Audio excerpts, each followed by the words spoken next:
Assalamualaikum warahmatullahi wabarakatuh. Perkenalkan, saya Afifah Kurnia Lestari, NPM 050. Di sini saya akan menjelaskan Decision Tree Classifier untuk memenuhi tugas UTS. Yang pertama, kita import dari library yang kita butuhkan, yaitu Pandas SPD untuk mengolah data, NumPy SNP untuk mengolah untuk proses komputasi numerik, import Seaborn SNS untuk membuat grafik dan statistik. From Matplotlib, import PyPlot untuk membuat visualisasi. From Sklearn Metric, import akurasi skor, mean square error untuk menghitung skor akurasi dan evaluasi. DFPD Read Excel Book 3 di sini digunakan untuk membaca data dari Excel, yaitu data yang bernama Book 3. Devinfo di sini berisikan info dari Book 3, yaitu ada 150 entry. Namun di sini kita bisa lihat ada missing value pada sepal length, sepal width, petal length, dan petal width karena datanya tidak berjumlah 150. DF digunakan untuk melihat data yang ada pada Book 3. Kemudian untuk mengisi missing value kita gunakan DF sepal length, filna sepal length, min, in place, true. Di sini sepal length adalah kolom yang akan diisi missing value-nya. Maka kita lakukan untuk semua kolom yang ada missing value-nya. Kita lakukan pada sepal length, petal width, dan petal length. Setelah itu kita lihat sepal length, sepal width, petal length, dan petal width sudah berisi 150 entry, yang berarti missing value-nya sudah terisi. Kemudian kita lihat plot dari datanya. Kita gunakan SNS boxplot data frame dari sepal length. Kita gunakan untuk yang lainnya juga, sepal width, petal length, dan petal width. Di sini pada sepal width terdapat data yang tidak dalam range. Di sini berarti ada data yang terlalu besar. Maka untuk mengatasinya kita gunakan untuk masukkan nilai yang baru. Untuk mengisi nilai baru kita gunakan yaitu df lokasi 15. Di sini adalah data ke-15. Di kolom sepal width kita gantikan dengan 3,09. Untuk mengganti dengan nilai baru menggunakan filter bisa kita gunakan for x id in df index. Jika df lokasi x sepal width bernilai lebih dari sama dengan 4, maka kita gantikan nilai dengan nilai min.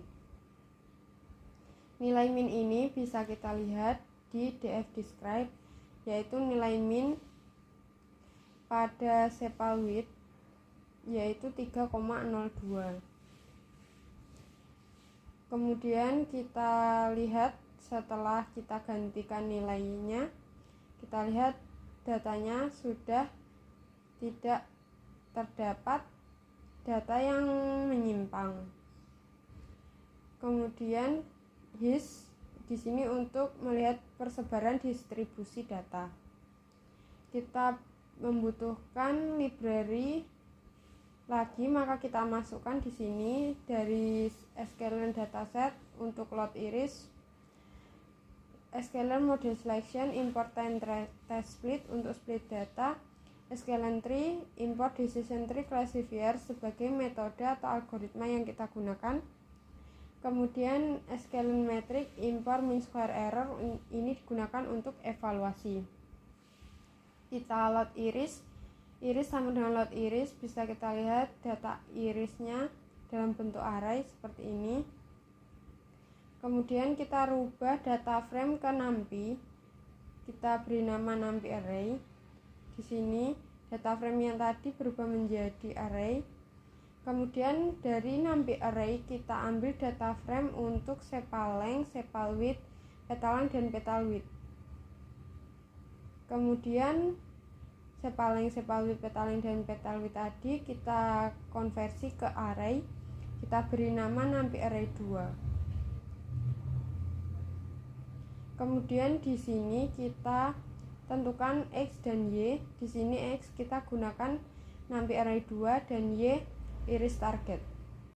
Untuk splitting data, xtrain, xtest di sini untuk menampung data yang akan dilatih, dan ytrain, ytest di sini untuk menampung data yang di training. Dengan test size 0,2 berarti kita gunakan 20% dari keseluruhan data dengan random state-nya yaitu 5.